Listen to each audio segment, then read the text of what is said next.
This week on Berkshire News Now, protesters continue pressuring the Berkshire Museum to stop selling its art collection. I taste home-cooked Asian food at Lee's Dynasty in Adams for our bistro exclusive.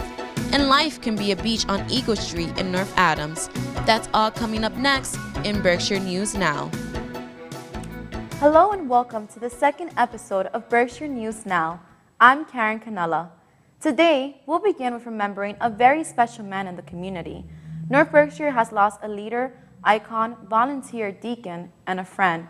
Al Nelson has passed away on July 15. Al first came to the area as program director at radio station WMNB. He was psychic to local sports broadcasting legend Bucky Bullitt.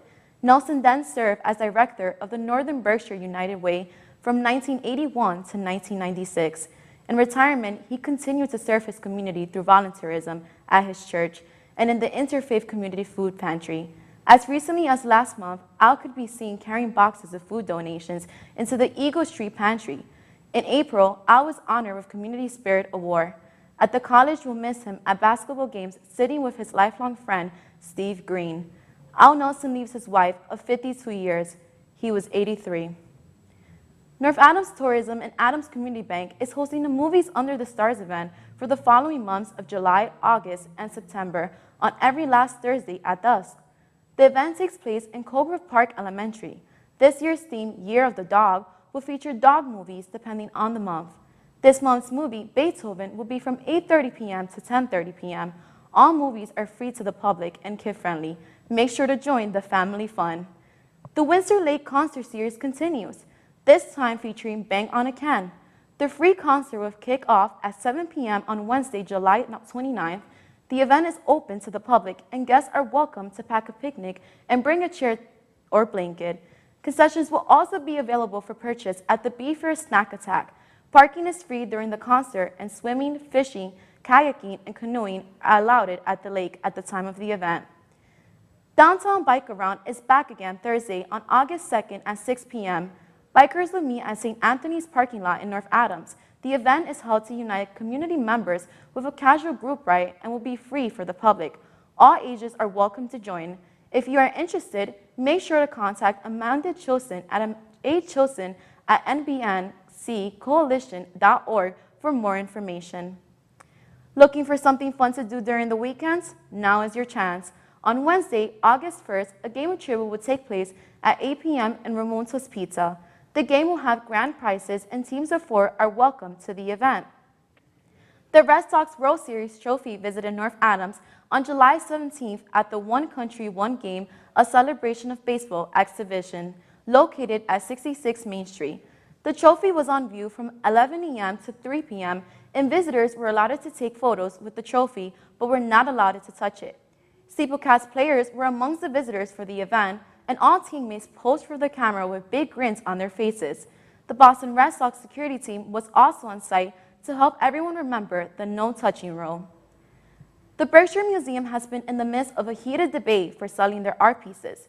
This controversy has brought both national and local attention.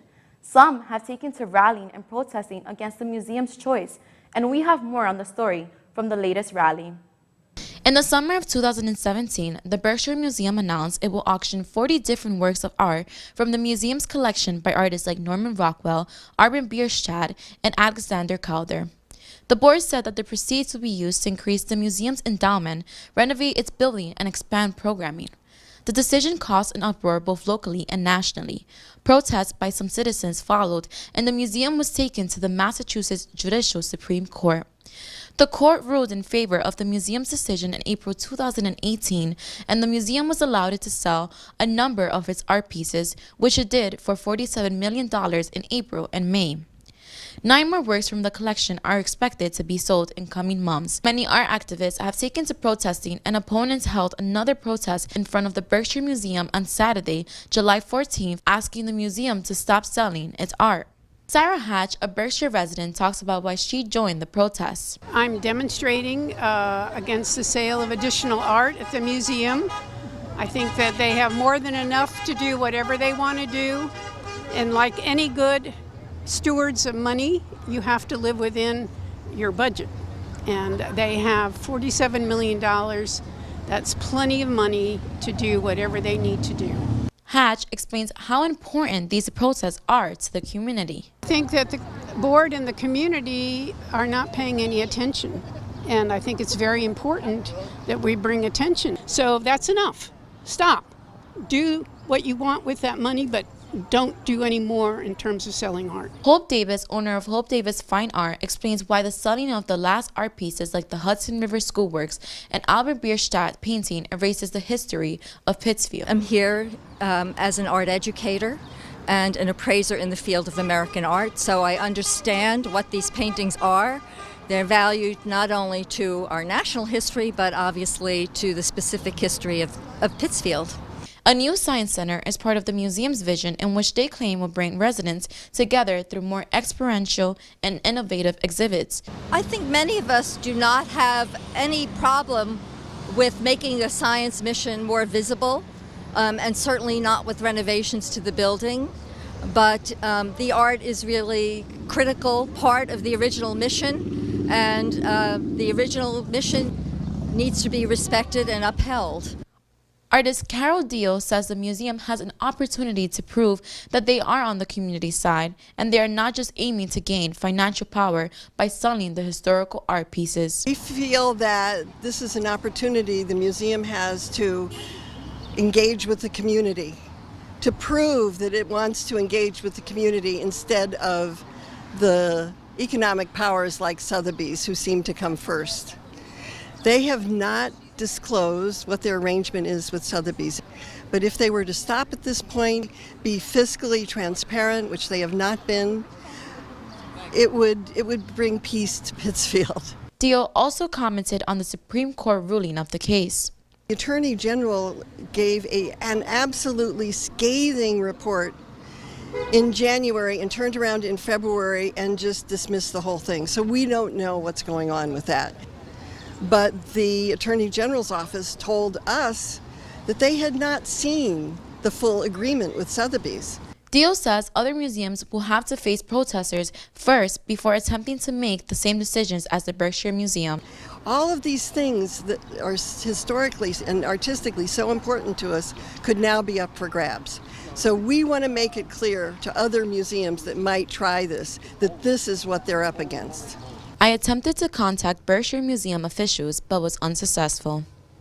Protesters have said the Berkshire Museum's decision in selling the art pieces is not just a threat to the community, but to the world. Many protesters are worried that museums will believe that these decisions are acceptable. Protesters said they will continue to rally for the remaining art pieces. Berkshire News Now, Karen Canella. Lee's Dynasty is one of the new restaurants in Adams. The business has gained a reputation for having a wide selection of different foods from Asia. The owner of the restaurant, Shang Chen, was able to tell us more about the type of Asian cuisine they serve. Lee's Dynasty opened in September 2017 and is the second Asian restaurant in Adams. The family-owned restaurant offers Asian cuisine from China, Thailand, and other Asian countries. Chen explains why he and the owner believe that Adams needed another Asian restaurant. We just want to bring new Thai food and this community. Also get more customer get more choice on this town. So also we run here area been the decades. So that's why we choice in Allen. Also Allen town is welcome pretty nicely for us. Lee's Dynasty offers traditional home-cooked Chinese food, unlike what you typically see in most Chinese restaurants, in addition to Thai and other Asian dishes such as Thai curry, poached sliced beef and hot chili oil, and sizzling kabi, a Korean dish. We have the traditional one, Asia food, and we also have the a Thai special and Korean and stuff. Thai food. Also, we have the sushi bar also. That was special on the summertime. Some people want some cold stuff. Yeah, make more choice. The restaurant offers several specials for customers, including half-price sushi on Wednesdays and different chef specialties. We just because we are new, okay, so okay, we want to let the customer keep coming. So every Wednesday we have the sushi special, like a half price roll and hand roll, because on not on the island doesn't have any sushi. So we want to let the people to try something new. So we do decide get some every Wednesday get a half price for the customer. Chen shares some of the most popular dishes they offer and why new customers should try them. Best selling food, a lot of people would be order like Jonathan chicken or chicken golden finger. So some people want spicy, so they will be order some Thai island because we're selling a lot like curry, like a pad thai, like basil, spicy basil. Chen says that in the future, the restaurant plans on adding new recipes, sauces, and more Asian food choices for its customers. In the future, not quite to know yet. So, but we'll be keep doing some new sauce for the customer to taste in there. So on the future we'll be see how is the customer want different kind of food or not. So we'll decide later. Yeah. The restaurant is open Tuesdays through Sundays from 11 a.m. to 9:30 p.m. It also delivers to Adams, North Adams, and Cheshire. For Berkshire News Now, Karen Canella. Artfully crafted painted pianos arrived to town on Monday, July 17th. Artist and City Councilor Keith Bona in Berkshire County takes outmoded pianos, transforming them into beautifully crafted instruments. The Adams Art Advisory Board hosted the piano event, giving artists the options to select from keyboards on a first-come, first-served basis. The pianos are part of a collaborative celebration of the Berkshire Summer of Music and conductor and pianist Leonard Bernstein's 100th birthday. The pianos will be on display from July 18th through August 25 in concerts with local pianists. When the display ends, the pianos will be auctioned off and proceeds will be used towards the Berkshire Music School. On Friday, August 3rd at 7 p.m., Blondie and the Kids will be visiting Mass Mocha. The band is known for its famous hits like Heart of Glass and its fascinating rock style. Their most recent album, Pollinator, was named one of Rolling Stone's 20 best pop albums of 2017. Tickets are now on sale and available in Mass Mocha. To purchase your ticket, visit www.massmocha.org. Brittonville Park in North Adams is said to be one of the new projects for the city, said the Director of Community Development, Larissa Bernstein. The city has applied for parkland acquisitions and renovations for communities grant to fix the park and athletic fields below Brayton Elementary School.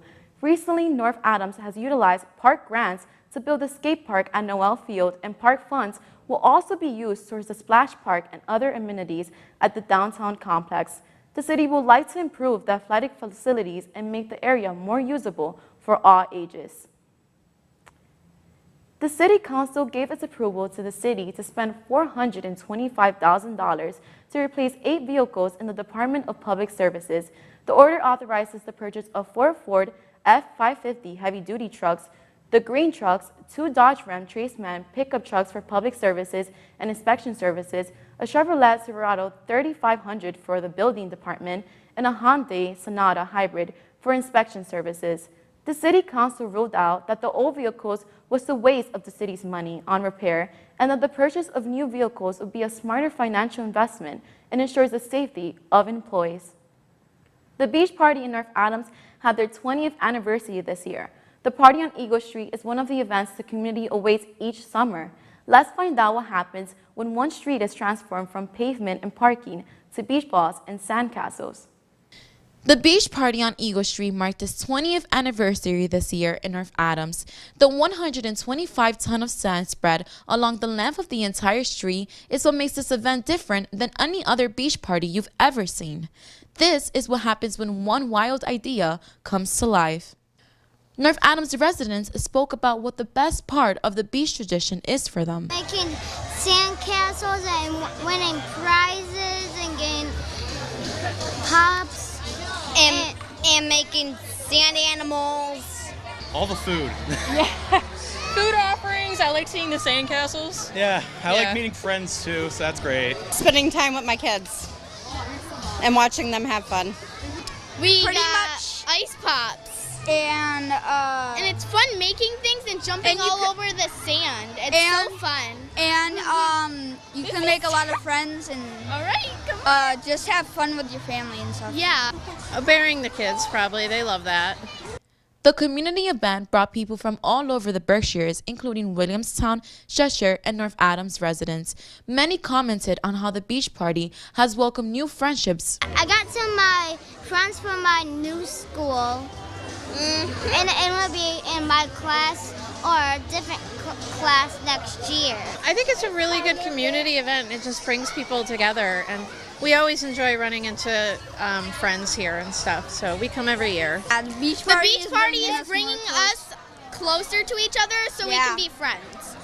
Mayor Thomas Bernard was one of the beachgoers who spoke about all the fun he was having.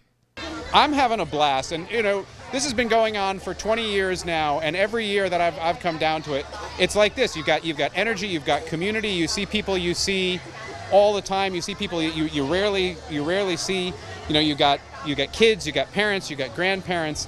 It's all ages, it's free, it's welcoming. I absolutely am having a blast. Bernard recognizes all of the hard work and dedication that goes into making the beach fun possible every year. This really was the vision of Eric Rudd who started it, and he sustains it, but he sustains it with partnership from the Eagle Street business community, from the city, from the Department of Public Works, from the Office of Tourism, from the people who come down in the afternoon beforehand with their shovels and rakes to help spread the sand and get it ready, to the crew that's going to be coming in late tonight to clear this all out so that tomorrow morning you might just see a few grains of sand here and there. The creator of the event, Eric Rudd, explains how his bizarre idea came to life and how unexpected the success of the beach party was for him. I'm an artist. I do new things. And we laid almost 500,000 pounds of sand down, and it was about 4 o'clock and nobody was here. And I said, this is the most embarrassing thing I ever did in my life. But then a couple of kids came, and a few more kids came, and within a half hour there were hundreds of kids. So now kids come with their own buckets, they're prepared. Rudd also says why he chose to do a beach party in the city of North Adams in particular. One reason I was stimulated to do it is that we have Mass MoCA, which is the country's largest contemporary art museum, and I'm an artist. And a lot of people come to me and say, they don't understand modern art. It's not for them. So then I did the beach party, and all their kids are making these crazy sculptures on the sand. It's not much different than what's over there in the museum. So the kids who are making those sculptures, someday they're going to grow up and become artists themselves. And that's what's happened. It works. Operation Copsicle is one of this year's new features of the beach party. Operation Copsicle is a vehicle in which officers hand out free ice pops to people. Pittsfield Police Officer Darren Derby founded Operation Copsicle and shared why the ice pop truck hit the beach this year. We had to make it happen because it's this. There would have been no better opportunity for North Adams to be able to say, hey, you know what? Let's work together and be a part of the community, and that's what Operation Copsicle is about. Being about going into the community and starting those quick 2-second conversations with hello and thank you. And that's really how it starts. Michael Gonzalez explained what the beach party is all about and how the police department contributes to the fun. Everything is about fun. It's about the kids. Just remember, these children are our future. So let's keep the smiles on their faces. As a police department, we try to interact with these kids, let them know we're the good guys. We're here to help you. Sergeant James Burdick told us how he has seen the beach party grow over the years and how successful it has been for North Adams since 1999. I was here in 1999 for the very first beach party. It was an idea that Eric Rudd came up with. He thought it would never catch on. As you can see, the people love it. I think it's one of the greatest things we do in North Adams in the downtown. There's no other city in this country that I know of that closes a street for a sand and beach party and it's for the kids. It really is. Marking the 20th year, everybody from everywhere says how amazing this is. For Berkshire News Now, Karen Canella. On Tuesday, City Council members and the mayor disagreed on the city bringing in a consultant on information systems to address some of the problems and needs that the city has. In the discussion, City Council members questioned whether the city should spend $28,000 for the assessment and whether the assessment is actually needed for the city. The assessments seem to be kind of a luxury, not a necessity, and especially at a price tag of $28,000. It seemed to be fairly steep, and we already know, per Kathy, we've already identified the problem that the city knows it has to fix, and $28,000 could possibly be spent more efficiently. Councilors were asked to take a vote on the matter, resulting in Keith Bona being the only yes vote among a chorus of no votes. Not here. Cohen? No. Harpin? No. Hopkins? No. Lamb? No. LaForest? No. Moran? No. Wilkinson? No. Bona? Yes. Motion fails.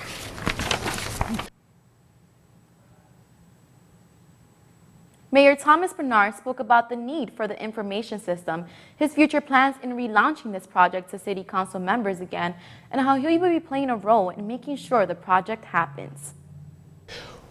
We still need to do some of this analysis, but we'll have to bring it in-house.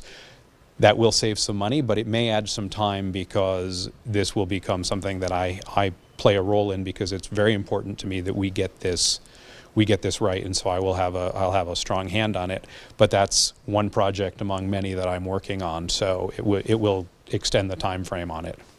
Massachusetts College of Liberal Arts graduates Nick Tardif and Julia Daly are the new owners of the Parlor Cafe in Ashton Street, North Adams. The graduates couldn't help but buy out the space after the cafe closed its doors in July 2017. The business owners believe the cafe is what brought them together to the community and is the reason for why they stayed in North Adams. The coffee shop will feature sandwiches, soups, and good quality meals at affordable prices. Open mic nights and live concerts will also be held in the cafe. The date for the opening of the cafe is set for September 1st, but could be pushed back if the need to prepare for further. On Sunday, July 29th, Habitat for Humanity is hosting the 35th annual Pedal and Plot event. The annual Adams Race invites anyone from the area to join a 5K run and 22-mile bike ride on Sunday morning. Registration begins at the Adams Elks at 7 a.m. or you can visit online at www.berkshirerunningcenter.com. John R. Franzoni is the new principal of Brayton Elementary School. A graduate from Drury High School and an educator of 23 years, Franzoni also holds different certifications and degrees, including a bachelor's in business administration, a master's in curriculum and teaching. He is certified principal assistant for pre-kindergarten through grade 12 and a certified teacher in mathematics for grades 5 through 8. A 29-year-old man was found not guilty in the death of Joseph Wooders, who was 44 on July 20, 2018. Ryan Signer was charged with an count of involuntary manslaughter September 19, 2016. The deceased, Joseph Wooders, was beaten to death by Signer after a night of drinking. Wooders died due to internal bleeding and a spleen injury. Jurors began the deliberation of the case on Friday afternoon and announced their verdict at 4 p.m. That concludes our show for today. Next episode will have a feature in the Mayor's Fitness Challenge team winner and top individual winner, Florida Mass native and MCLA English professor Hannah Noel. Make sure to follow Berkshire News Now on Facebook and Twitter to stay updated on the show. We'll see you next time.